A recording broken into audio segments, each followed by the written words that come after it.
Welcome back, vampires! It seems that Stunlock Studios have been hard at work in this period. They've put out 2 patches in a row. So now we have Hotfix number 6 for update 1.0, and they've done a lot of general and bug fixes, and they've added a lot of balance changes to the spells in the game. So let's go over the general changes first. They've merged the current accessibility options menu tab settings into the graphics controller settings tab to reduce the total number of tabs, making it easier to navigate the options menu. The spellbook menu ability bar can now be navigated with the left analog stick when replacing abilities using a gamepad.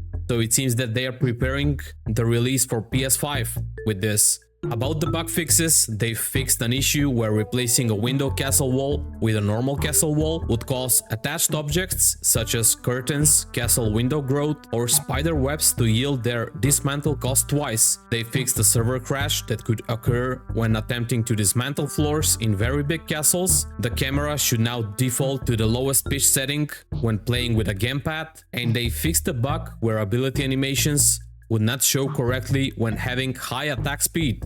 Now it's time for the most important part of the patch, about the balance changes. They've added general balance tweaks to the offensive power of defensive spells and boosts to select offensive projectile and area spells. In general, physical damage along with defensive spells have proved to be too strong in comparison to offensive spell damage builds.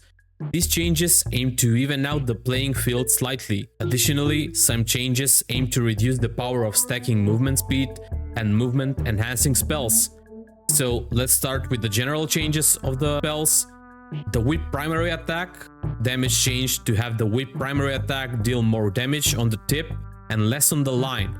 Line damage changed from 50-50-55% to 45-45-50%. And tip damage changed from 20% to 25%. The warrior blood parry damage absorption was reduced from 50% to 40%, so they made the warrior blood weaker, and they've added a critical strike power set bonus reduction. They've reduced the critical strike power set bonus on rogue armor sets tier 6, 8, and 9, and they've reduced from 20, 25, 30 to 15, 20, 25%. Now let's go over the movement speed spell changes. First, we have Power Surge. The movement speed bonus reduced from 20% to 15%.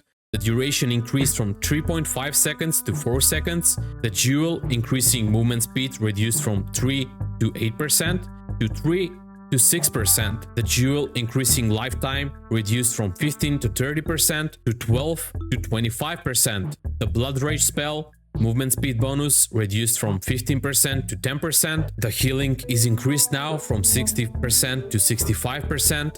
The dual increasing movement speed reduced from 3 to 8% to 3 to 6%, and the dual increasing lifetime reduced from 15 to 30% to 12 to 25%. So it's really similar to the Power Surge. The Lightning Curtain movement speed bonus was reduced from 30 to 20%, and the movement speed bonus from Jewel reduced from 10 to 20% to 10 to 15%. Now let's go over the offensive spell power changes. The Shadow Bolt attack damage increased from 170% to 185%. The Sanguine Coil damage increased from 75% to 80%. The Chaos Volley projectile damage increased from 110% to 115%, so they've made the Chaos Volley even better now.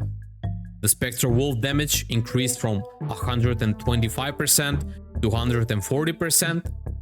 The Raid Spear damage is increased from 160% to 170%.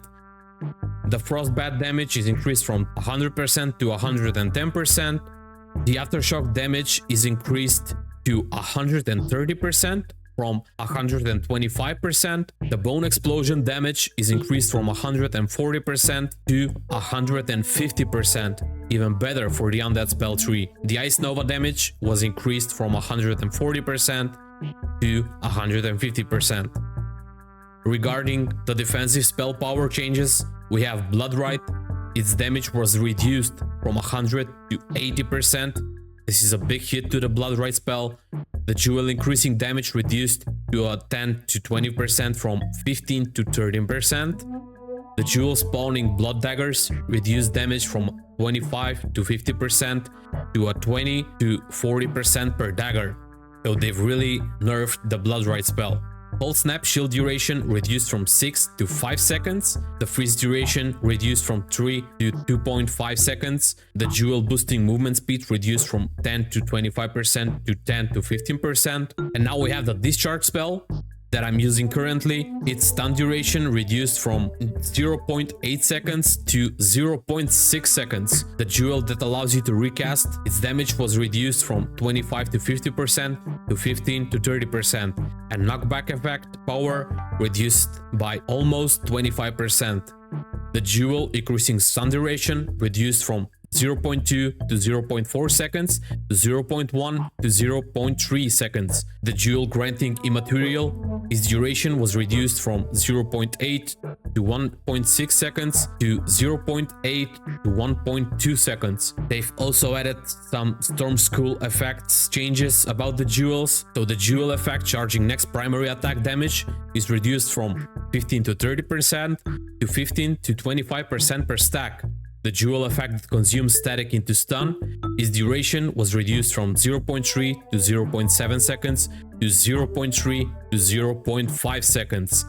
So I guess they've added a lot of changes to the spells regarding PvP, and they've also prepared for the upcoming PS5 release. So yeah, thanks a lot guys for watching. Please like and subscribe if you want to see more updates for V-Rising, see more guides or boss fights. I'll see you in the next video.